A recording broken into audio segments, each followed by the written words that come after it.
Welcome to Jeff Koinange Live on the road. We're in New York City this week. As many of you know, Kenya assumes the presidency of the United Nations Security Council, the top decision-making body in the world. President Uhuru Kenyatta is the chairman for the entire month of October in this decision-making body.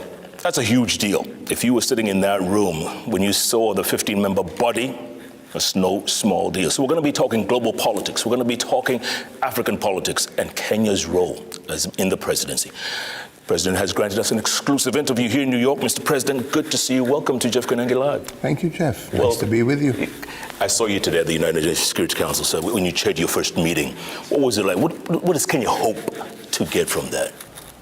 Well, I think the beginning is our hope that we will be able to take advantage of this month of our presidency to continue to pursue the African agenda, to continue to pursue the African diaspora agenda, which includes CARICOM and the rest, our sixth region, as I said, and all in the pursuit of how we can work together to strengthen the multilateral system, to make it meaningful, impactful, and with the capacity to have clear deliverables to people from the African continent, to countries on the African continent, to countries in the African diaspora, but more so to also help us resolve numerous issues that are currently afflicting our continent in one way or another in different parts.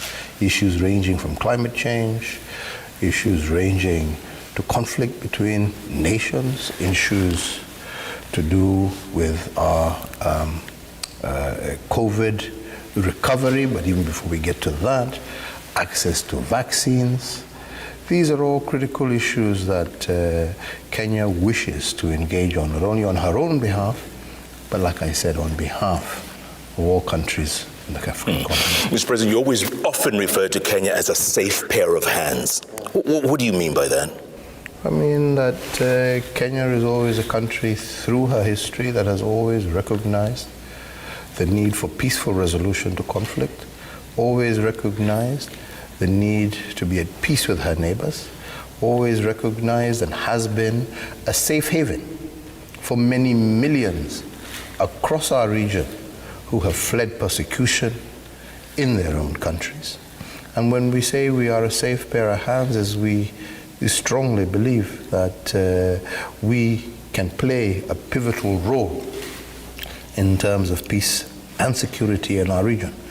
Kenya is a leader on the climate agenda, being one of the few countries globally that can actually boast that in excess of 70% of our energy requirements and needs are green. Very few countries, leave alone in Africa, globally, can actually hold such credentials up high. So we are positioned to be great advocates for some of these causes that affect not just our country, but the globe. Being in that room, chairing and banging that gavel and making those decisions, is 1 month enough, do you think? Well, the fact of the matter is it's 1 month at the presidency, but we have a 2-year stint as members of the Security Council. So this month we really just have the added benefit of directing the agenda and the program for this particular month. But in terms of the overall issues that we wish to be brought to the fore, we're going to, and we look at our term in its totality. This month is just a month where we can clearly focus on certain issues that Kenya would like to aggressively push for and advocate for. You're heading over to the White House. You're going to meet, you're going to do bilaterals with President Biden. What do you hope to get for that?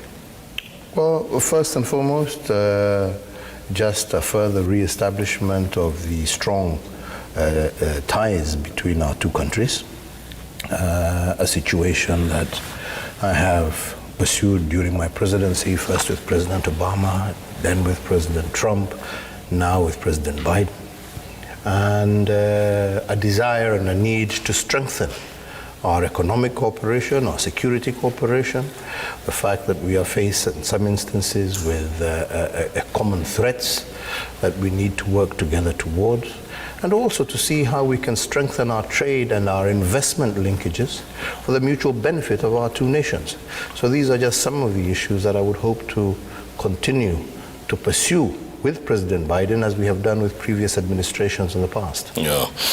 So do you sometimes see Kenya as like an oasis surrounded by so much conflict? You were mentioning the conflict in the region too. Well, I do, but I also believe that our peace and our stability is also based on our neighbors' peace and stability.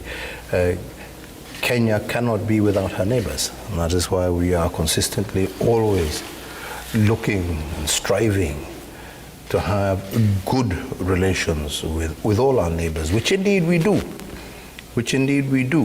And where we try and push our particular style of approach, which is one of dialogue versus one of confrontation.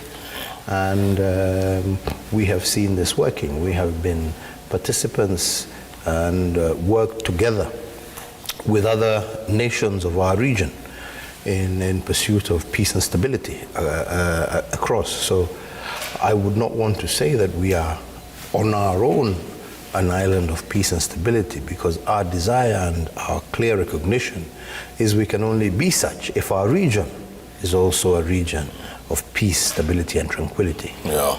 Speaking of relationships, you're reaching out beyond Africa.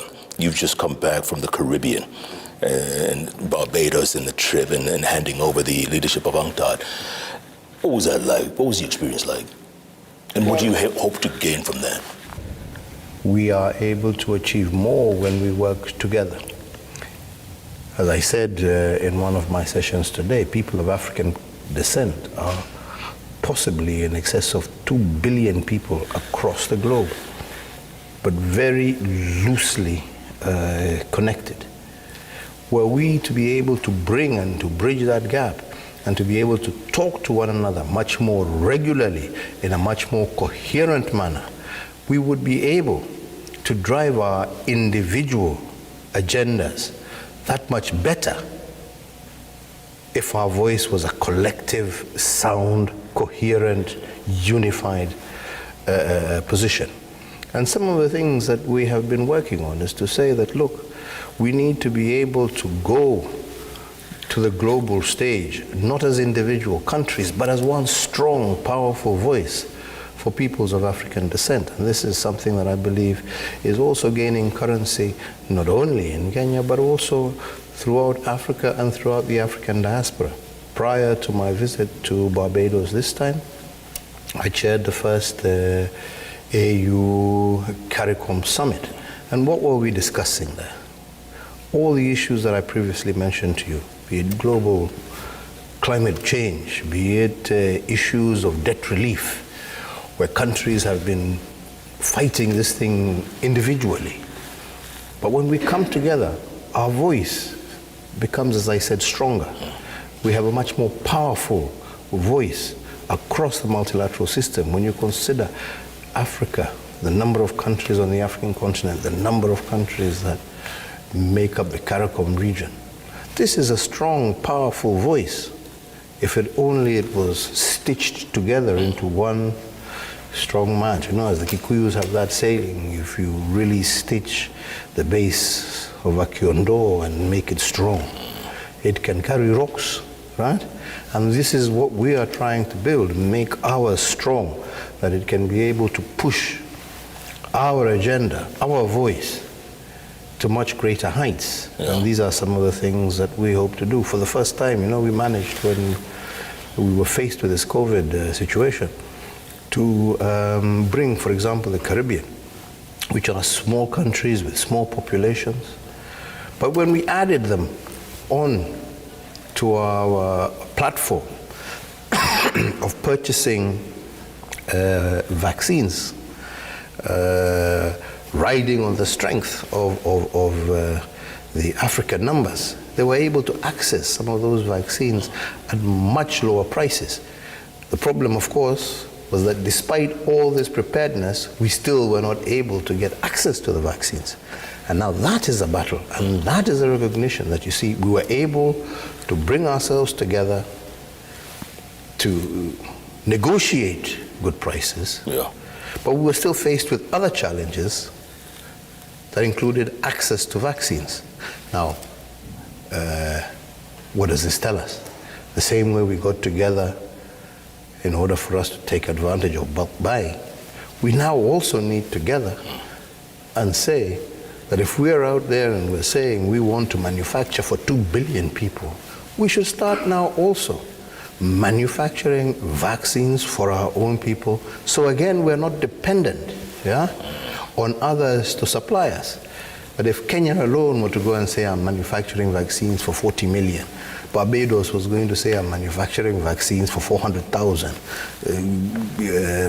another country for 2 million, it doesn't make economic sense. But if we're out there saying, wait a minute, this is our market size and we want to force production in our region to supply these almost 2 billion people, that is a powerful voice.